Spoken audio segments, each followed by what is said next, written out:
Hey there, it's Rory. Today, got this 71 Charger SE here. It's a buddy of mine's. Timing covers corroded. Very common problem on all these small blocks, the timing covers corroding. They'll pinhole the rust, they'll get coolant in the oil, get coolant on the, spraying out the side. This one luckily is just pinholed and spraying out. So, gonna pull a timing cover on, kind of bring you through it a little bit, show you some of the steps.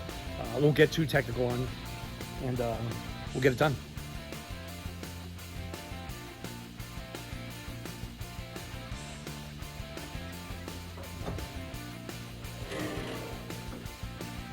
I'm gonna start by removing the shroud.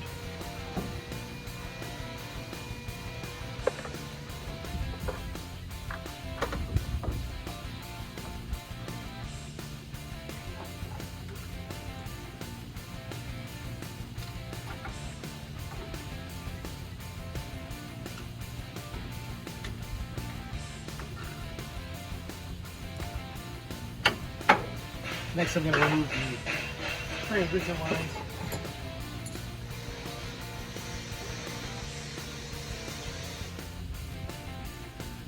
All right, once the transmission line's out, disconnect the lower hose. Again, this hook tool is the best for hooking under hoses and taking them off. Now we'll remove the radiator.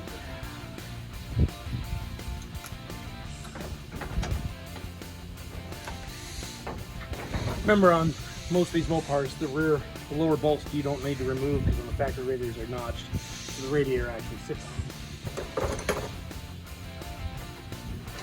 them. The radiator comes out.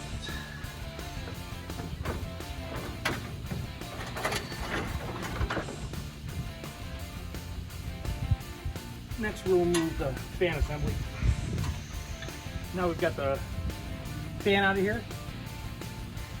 Pull the water pump pulley off, loosen the power steering pump, take it and move it out of the way.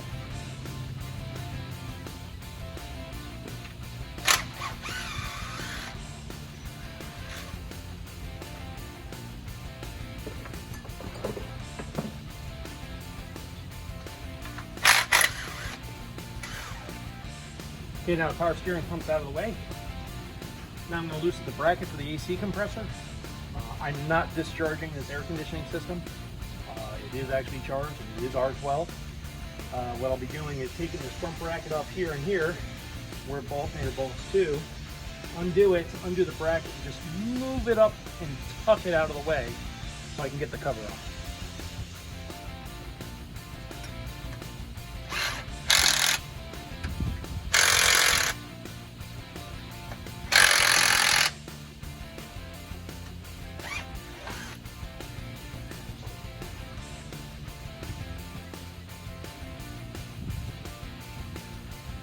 On Chrysler with factory AC, they use these dual belts. Try to keep the belts in the same orientation that they came off, because these are what they call a matched belt, meaning when they're sold, usually they're matched together. So you don't have one slightly loose, one slightly tight. Clean it around here, get the lower bracket out.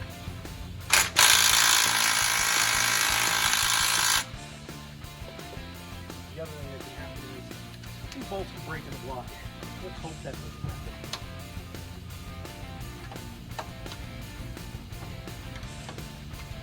Alright, we're good. No broken bolts in the block. It shouldn't talk though.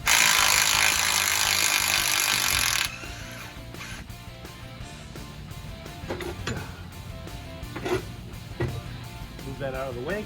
Up there, undo the bypass hose. No matter how old this hose is, I always recommend replace the bypass hose anytime the water pump is off, because it's a lot easier to do now than later. Well, we got some electrolysis here. Some good corrosion here.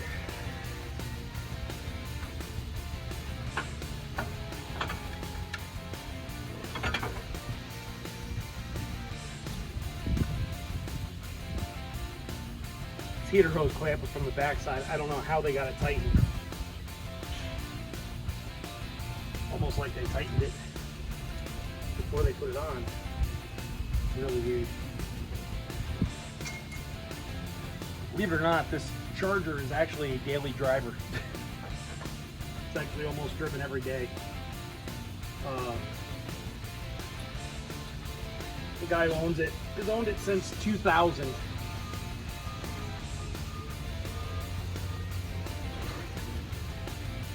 It's a really nice car, original 318 car. It's really nice.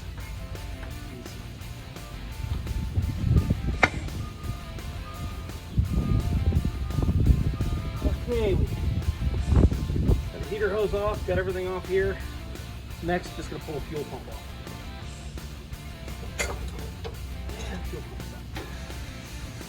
Fuel pump's out. Now I just have to remove the crank pulley and the harmonic balancer.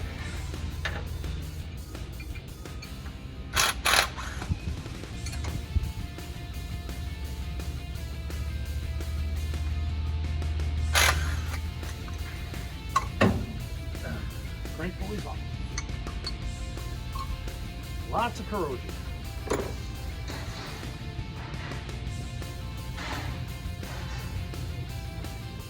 Okay, gonna pull the harmonic balancer remover on here.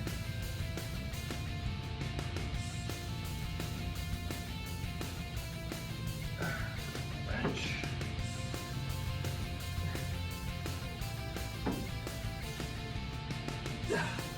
Balancer's out. Now remove the 2 bolts.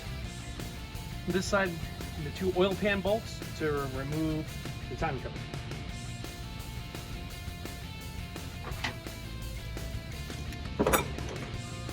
One on the front, pulls the lower side of both sides.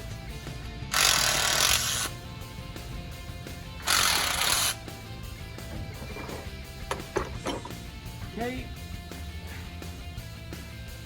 Screwdriver, pry through the top.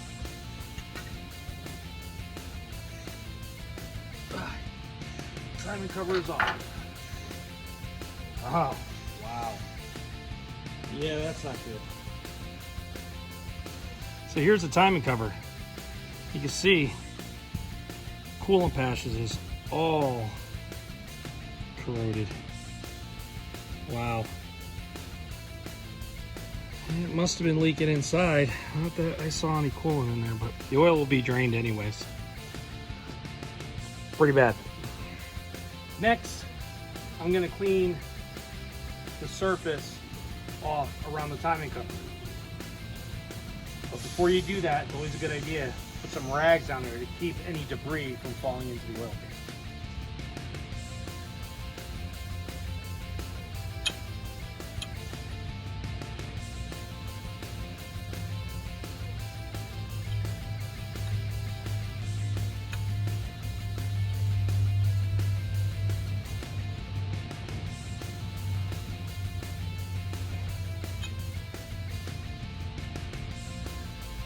And yes, I will be replacing this timing chain. It's got a hell of a load of slack. It actually almost wants to come off. Okay, I got some rags in here. Shove some rags so you don't want to get anything into the oil pan. At least at the minimum. So what I'm going to do is I'm going to go around and scrape some of this.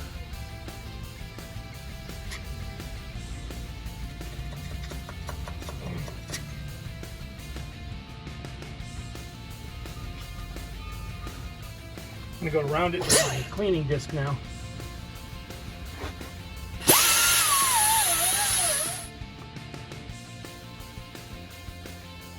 Okay.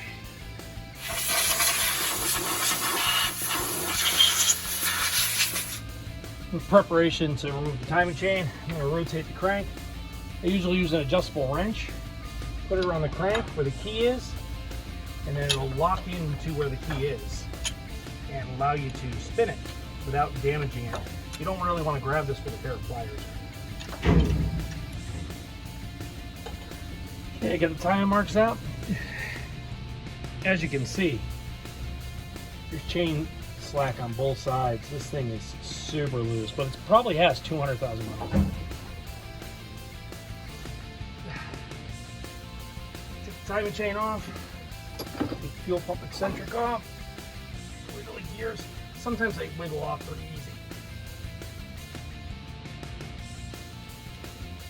Okay. Oh, she was loose. So when I do these timing covers, I usually like to do the oil pan gasket at the same time. The reason why is that the timing cover is somewhat of a pressure interference, not really interference, but pressure fit to the oil pan. And what I like to do is put the timing cover on first, center it with the harmonic balancer, get it all bolted on, then bolt the oil pan on. In this case, this customer does not want me to pull the oil pan and wants me to do it not the greatest way. And what I'll have to do is I have to trim back the original oil pan gasket to the block, because the oil pan gasket hangs over into the timing cover area, the bottom of the timing cover. So part of the oil pan gasket goes onto the timing cover. So what I'm doing is I'm cutting it back. So what happens is I have to put, they give you these little stub gaskets to put there. The problem is those stub gaskets push out. Like I said, it's not the best way to do it. I really don't like doing it this way because they do will leak sometimes. But like I said, it is the way it is. So right now what I'm doing is I'm just trimming away the oil pan gasket where it goes to the timing cover, flush with the block, straight down with a knife, and gonna finish prepping this. You also want to try not to get any silicone down in the oil pan. That'll just plug up your pickup tube. There's a lot of talk about pickup tubes plugging up with silicone in the Subaru and really the Subaru world, but they also call it Toyota world because of Toyota that uses the same motor as the Subaru. Okay, oil pan and timing cover surface is clean.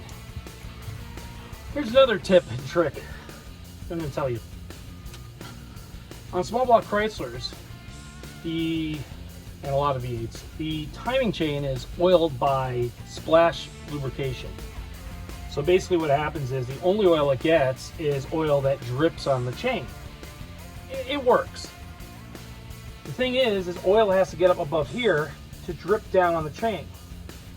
On the newer engines, even these had it, they had 3 bolts, and right here was a little dripper, a little piece of metal wedge.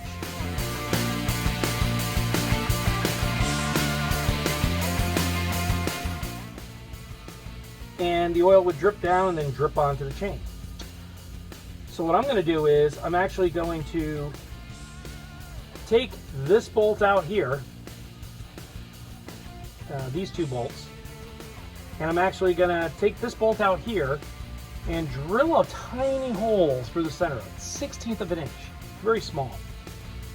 The reason why I'm doing that is because inside this valley, this is where the cam sits, that's the lowest point.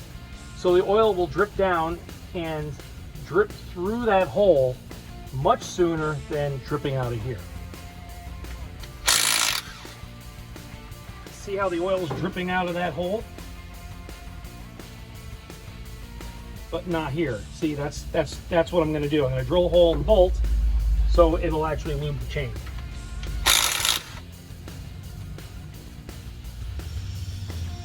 And as simple as that.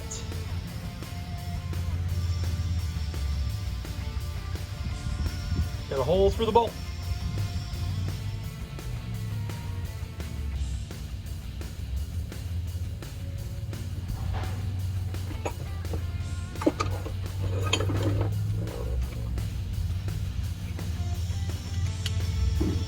Also, fun fact, Chrysler small block engines have the longest timing chain for a pushrod engine. It's very long, and that's why they seem to always stretch out. It's a very long chain. When Chrysler went to the V6, the 3.9 liter in '87, through the years they had timing chain issues because of the unevenness of the V6. It would really slack out the chain, constant pulling. And the later ones, when they went to the Magnum engine, I think starting in '96 or '7, they actually put a timing chain tensioner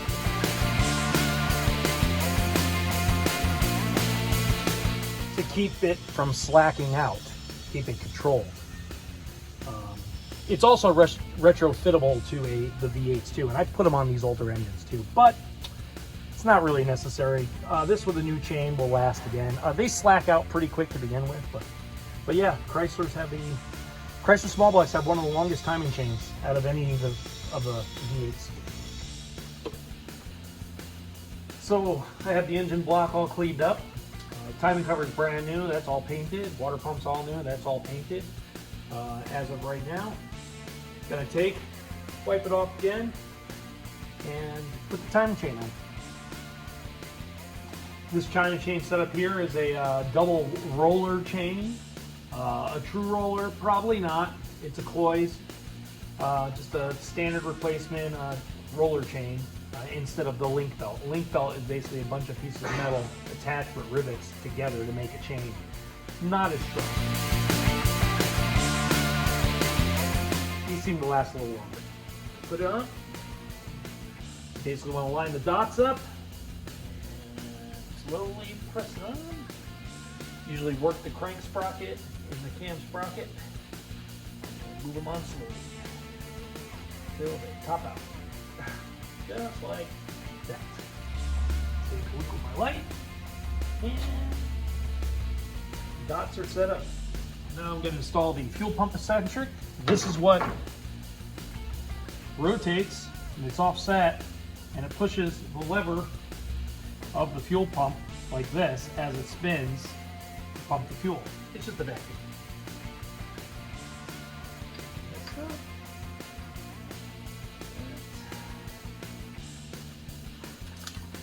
Tighten it up.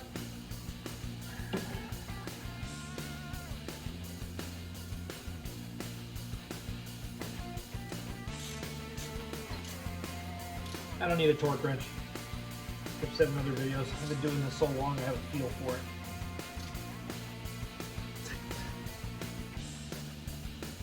Okay, so now the timing chain's installed. Now I'm going to go on to setting up the oil pan seal and the silicone for the side gaskets of the oil pan.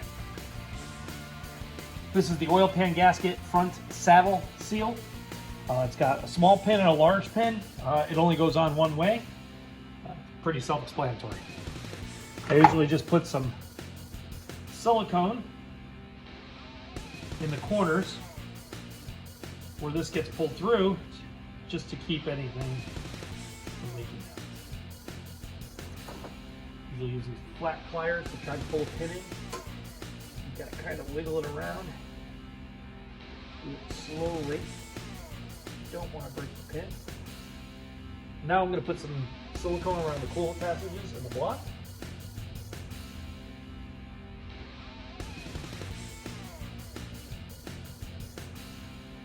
Move it out.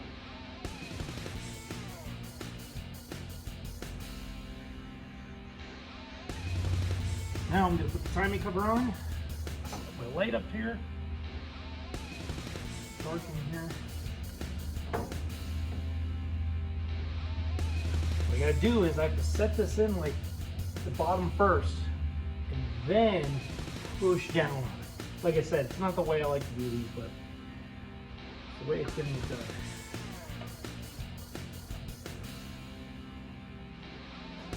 Okay, so the cover's bolted on with just the water pump bolts lining everything up. The lower bolts I'm slowly tightening. What I'm doing right now is I got everything lined up and I'm going to tighten the harmonic balancer and have the harmonic balancer center the covers as much as it can.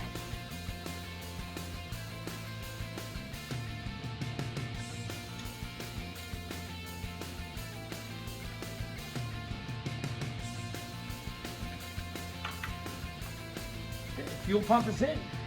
Put the water pump on. Remove these alignment bolts, the actual bolts.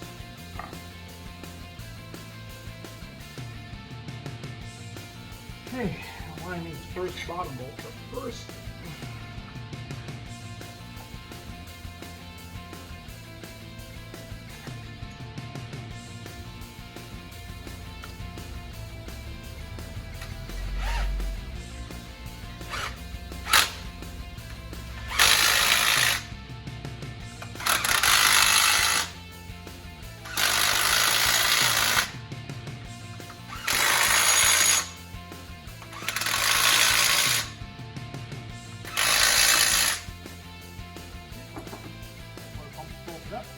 We'll have to remove a few of these bolts, put the AC bracket back on and stuff.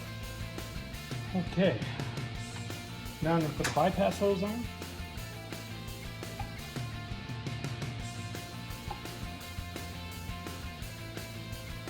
Okay, bypass hose is on. Trim back the heater hose. Get the AC bracket up.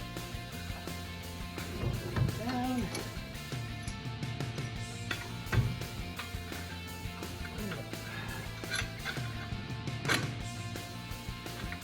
Okay, just back in there,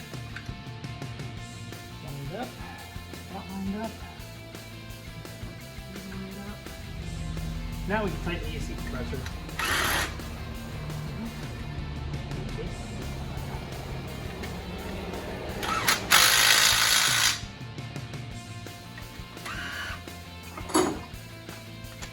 Did I ever say how I hate small block Chryslers with air conditioning?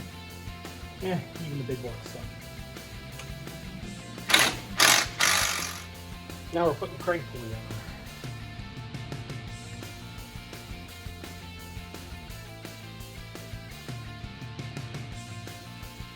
on.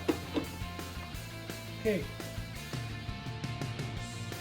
Crank pulley is on. These matched belts, like I said, they're matched. Try to keep them the same way they came off. Okay, that's on there. Leverage bar.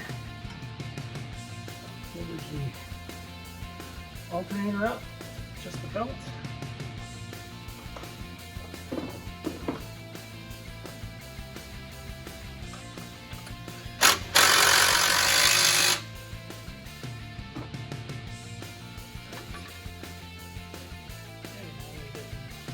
Water pump pulley, put that on there. What I do here is put the pulley on, put a couple pulley bolts in there, get it sucked up. Do that temporarily. Put the power steering pump belt on.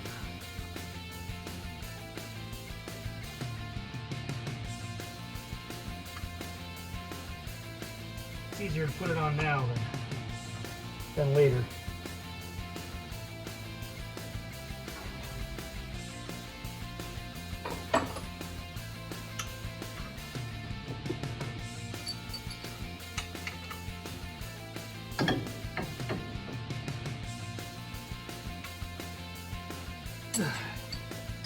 Power steering belts all tight. Radiator set in and tighten up.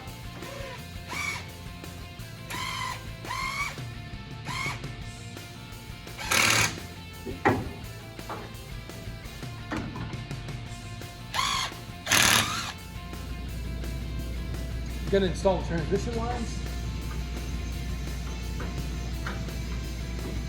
Always use a wrench to hold the fitting that goes into the radiator itself for the transmission coil lines.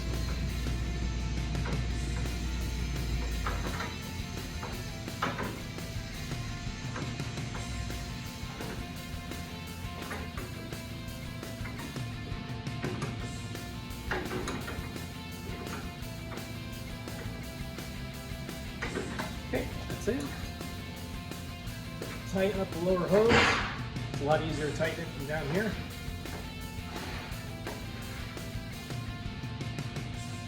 Before you change the oil, new filter on it, drain plug tight.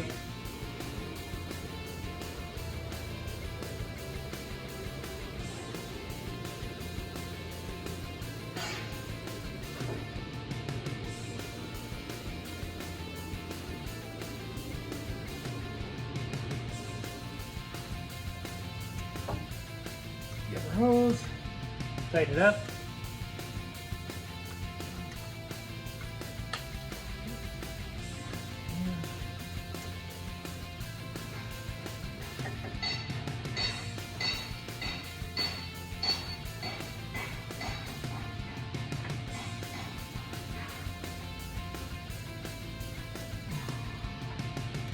Set the radiator out. Our friend Marshall at Radiator Works in Northridge, Parthenia, been doing radiators a very long time. Does all my copper and brass radiators. Remember my last video? Copper and brass is my favorite. And he took this one and rotted it all out since we get the whole thing apart. All right, upper hose is on.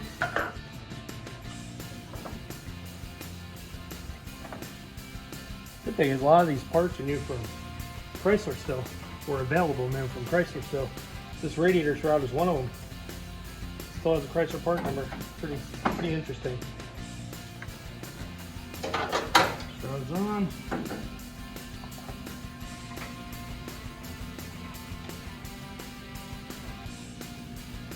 Alright, up here is good.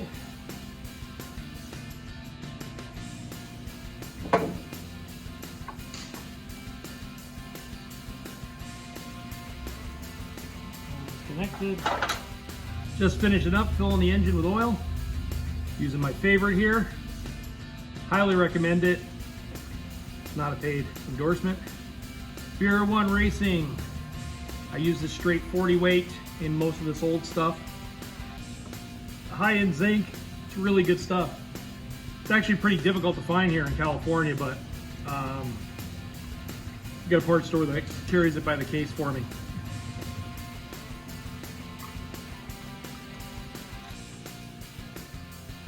It's good. Coolant. Again, I usually use like 70% water, 30% antifreeze. And 70% is distilled water, not tap water. Let's start her up.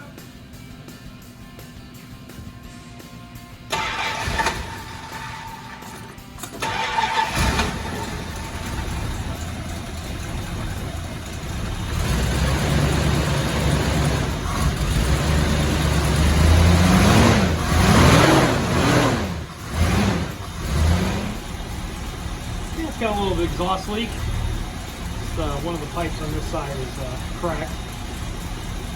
Still has handfuls. Seems to run okay. Engine's a lot quieter though. That chain was slapping around pretty good in there too.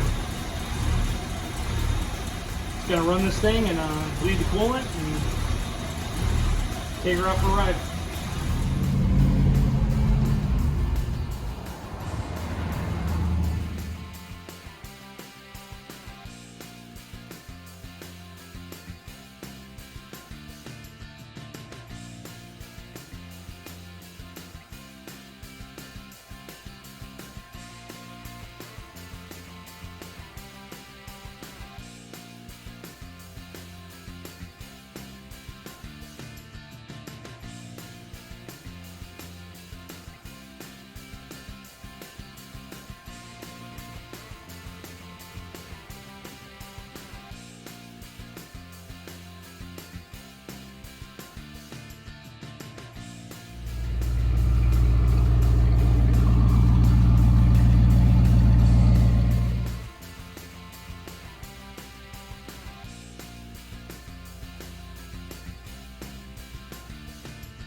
And that concludes the timing cover replacement on a small block Chrysler.